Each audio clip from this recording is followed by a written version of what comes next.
यहाँ पर भारत जोड़ो यात्रा में आज आए हैं, हम्म। तो यहाँ आने का मकसद क्या है?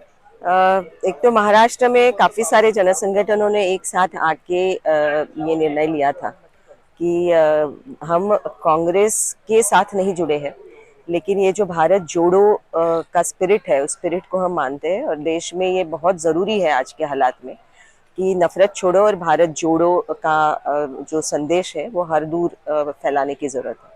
और भारत जोड़ो का मतलब क्या है, उसके क्या मायने हैं, उसको भी थोड़ा विस्तृत करना, व्यापक करना, ये भी ज़रूरी है। तो भारत जोड़ना का एक मतलब है नफरत मिटाना। भारत जोड़ने का दूसरा मतलब है कि अलग अलग मजहब, जातियों के बीच में जो दूरियां और जहर फैलाया जा रहा है उसको ख़त्म करना, विषमता को घटाना, भूख को मिटाना, गरीबी को हटाना। ये सारा जो उसका आशय है, उसके मायने हैं, वो सामने लाना ये बहुत ज़रूरी है। और इसलिए हम सारे जन संगठनों ने निर्णय लिया कि हम भारत जोड़ो यात्रा से जुड़ेंगे और हर रोज एक विषय, एक मुद्दा इस यात्रा में उठाया जा रहा है। आज हम साथी जो जुड़े हैं वो विस्थापन का मुद्दा लेकर यात्रा में आवाज उठा रहे हैं। विस्थापन का मुद्दा ये है कि देश के विकास के नाम पर इस देश के आदिवासियों को, मछुआरों को, किसानों को, खेत मजदूरों को और खास करके ग्रामीण इलाके के जो गरीब मेहनतकश तबके हैं, उनको लगातार उजाड़ा गया है बिना किसी लाभ के। वैसे ही शहरों में जो पूरे शहर को सेवा देते हैं, शहर को खड़ा करते हैं, ऐसे मेहनतकश जो जो परिवार है शहरों में से, उनको भी खदेड़ा जाता है। तो ये जो विस्थापन है, उस विस्थापन की तरफ ध्यान खींचना पूरे देश का, समाज का, कांग्रेस पार्टी का, राहुल जी का, ये भी एक मकसद आज इस यात्रा में इस मुद्दे को उठाने का है। आज दोपहर में हमारी चर्चा होगी राहुल जी के साथ और हमारा मुख्य सवाल ये है कि देश हित के नाम पर लोग लाखों उजड़ेंगे, ऐसी आज़ादी पे बोलो गर्व क्या कर पाओगे। और हम दूसरा सवाल ये लेके आए हैं कि इस देश की भूमि को बचाना है कि नहीं। और ये भूमि, यहाँ की मिट्टी कोई कमोडिटी नहीं है, कोई खरीदने बेचने की चीज़ नहीं है। ये जिंदगी का आधार है, करोड़ों परिवारों के जिंदगी का आधार है। ये पूरे राष्ट्र के लिए, पूरे देश के लिए एक सबसे बड़ा संसाधन है। और जो पर्यावरणीय कड़ी है, उस कड़ी में बहुत महत्वपूर्ण रोल जमीन का है। इन सबको न ध्यान में रखते हुए जमीन की तरफ देखना होगा, क्योंकि ये जमीन जिंदा जमीन है, ये कोई मरी हुई चीज नहीं है। और कितनी जमीन को इस देश में मारा जाएगा, इसका कोई गणित करने की जरूरत है। और हम इसीलिए जिंदा मिट्टी अपने अपने गांव से ले आए हैं और एक बहुत खूबसूरत सा मटका भी लाए हैं जो एक छोटी सी बच्ची ने बनाया है।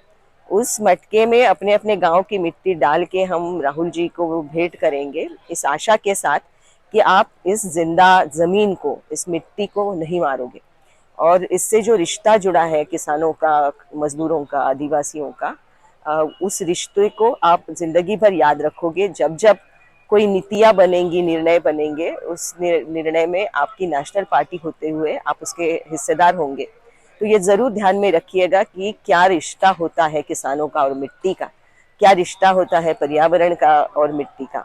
और उसी के साथ साथ दूसरा सवाल हम उठा रहे हैं जमीन के साथ साथ, वो है समुंदर का, नदियों का, जंगलों का। और समुंदर से जुड़े हुए जो सारे मछुआरे हैं, उनकी पूरी जिंदगी जुड़ी है, लेकिन समुंदर पर उन्होंने कभी प्राइवेट प्रॉपर्टी के तहत उस पर अपना अधिकार नहीं जताया। या जो समुंदर के किनारे हैं, वो भी पूरी समाज की एक संसाधन है। इसी धारणा के साथ उसको बचाए रखा। लेकिन आज उन उन किनारों से, कोस्टल एरिया से मछुआरों को हटाया जा रहा है, खदेड़ा जा रहा है। और ये कहा जा रहा है कि इस पर आपका कोई निजी मालिकाना हक नहीं है। तो क्या निजी मालिकाना हक होना यही एक चीज देश के विकास में मायने रखती है, या जिन्होंने सामुदायिक रूप से संभाला है इस सृष्टि को, इस दरिया को, जमीन को, क्या उनकी जिम्मेदारी की तरफ कोई रिस्पेक्ट होगा कि नहीं। और अगर सही रूप में देश का विकास होना है, तो जो इन्वेस्ट करते हैं, पूंजी जो डालते हैं, उसमें पैसा डालते हैं, उनको बहुत रिस्पेक्ट दिया जाता है। सिर्फ रिस्पेक्ट नहीं, रिटर्न्स दिए जाते हैं। लेकिन जो जमीन, पानी, दरिया, जंगल उसमें दे देंगे और अपनी जिंदगी के आधार दे देंगे, उनको क्या मिलता है? उनको तो सम्मान की जिंदगी भी नहीं मिलती, उस पर कोई रिटर्न्स भी नहीं मिलते। तो ये कौन सा विकास है? ये सारा बुनियादी सवाल हम आज इस यात्रा में उठाने जा रहे हैं। लेकिन ये यही सवाल लेकर आपने हमेशा कांग्रेस के जो भी सरकार रही है उससे हमेशा लड़ाई लड़ी है। और तो आज उन्हीं से ये सवाल वापस से करने के, तो ये आपको नहीं लगता है कि उनकी और आज की सरकार की आर्थिक नीति तो वही है?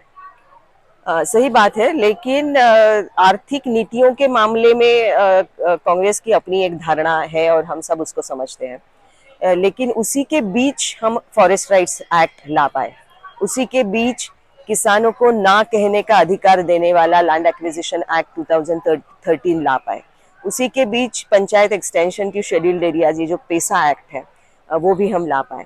तो एक जो स्पेस बनी हुई है कि अधिकारों की, यहाँ जो सामुदायिक अधिकार या निजी अधिकार लोगों के हैं, उसको एक जगह देने की, उसकी एक स्पेस बनाने की और उसको एक कानूनन अधिकार देने की बात भी कांग्रेस की रूल के दौरान ही हुई है।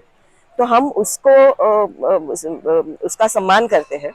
और ये भी जो स्पेस थी, ये जो अवकाश था, वो भी आज बीजेपी के रूल में नहीं बचा है।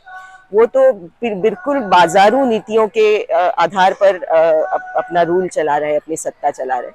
और इस देश में भूख फैलाना, इस देश में डर फैलाना और इस देश में भ्रम फैलाना, ये उनकी लगातार उनकी नीति रही है और उनके ये आयुध ही रहे हैं, भूख, भय और भ्रम।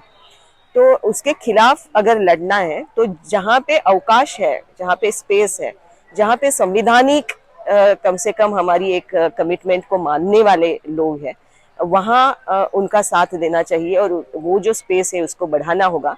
ये इसको हम आज के जो भी परिप्रेक्ष्य है राजनीतिक और सामाजिक, उसमें भली भांति समझते हैं। और इसीलिए ये नहीं है कि हम कांग्रेस में शामिल हुए या कांग्रेस का ही समर्थन करेंगे, लेकिन हम कुछ विचारों का, धारणाओं का, नीतियों का समर्थन जरूर करेंगे जो संविधानिक बुनियाद पर खड़े हैं। तो इसीलिए हम इस भारत जोड़ो के स्पिरिट के साथ है, कांग्रेस के साथ नहीं है। आखिरी सवाल कि आप ये यात्रा देख रहे हैं, 2 महीने से शुरू है। आपको क्या लगता है इस यात्रा से क्या होने वाला है?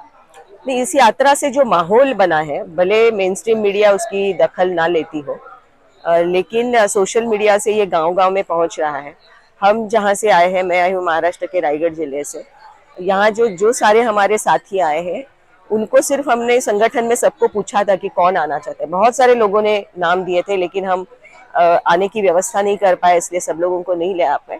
लेकिन जो भी यहाँ आए वो अपने खर्चे से आए, उन्होंने खुद ने अपने 1000-1500 रुपया उसमें डाला है और अपना खर्चा उठाया है, हुआ है। उनके लिए किसी और ने खर्चा नहीं किया है। तो ये क्या बताता है? ये बताता है कि भारत जोड़ो में जुड़ना, इस तरह से अपनी आवाज उठाना, इसकी अहमियत समझी है लोगों ने। और युवा साथी भी हमको पूछ रहे हैं लगातार, हमारे जो बने हैं ग्रुप्स और सोशल मीडिया में, उसमें जिस तरह का उनका रिस्पांस आ रहा है, उससे एक बहुत आशादायी वातावरण फैल रहा है, माहौल बन रहा है। और जो शुरुआत में राहुल जी ने कहा था कि भारत जोड़ो यात्रा ये तो मेरे लिए तपस्या है, उसे भले राजनीतिक नजरिए से लोग देखते हो, लेकिन एक तपस्या, हमें लगता है कि ये तपस्या एक बदलाव की लहर ला रही है।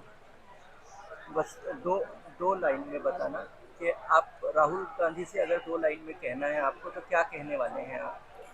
हम पहली तो ये हम बात कहेंगे कि हम देख रहे हैं कि आपकी तपस्या से एक बदलाव की लहर आ रही है और उसका हम स्वागत करते हैं। दूसरी बात यह है कि इससे हम बहुत आशाएं आपसे रखते हैं और जिस तरह का कमोडिफिकेशन और एक नई आर्थिक नीति के द्वारा जो खदेड़ा जा रहा है लोगों को, उसको उसको आप अलग अलग नजरिए से देखोगे, ये आपकी नजर बनाने का काम हम कर रहे हैं। तो ये जमीन की आवाज है, ये दरिया की आवाज है, आप उसी को सुनने अगर निकले हो यात्रा में, तो बहुत गौर से सुनिए इस आवाज को। बहुत बहुत धन्यवाद।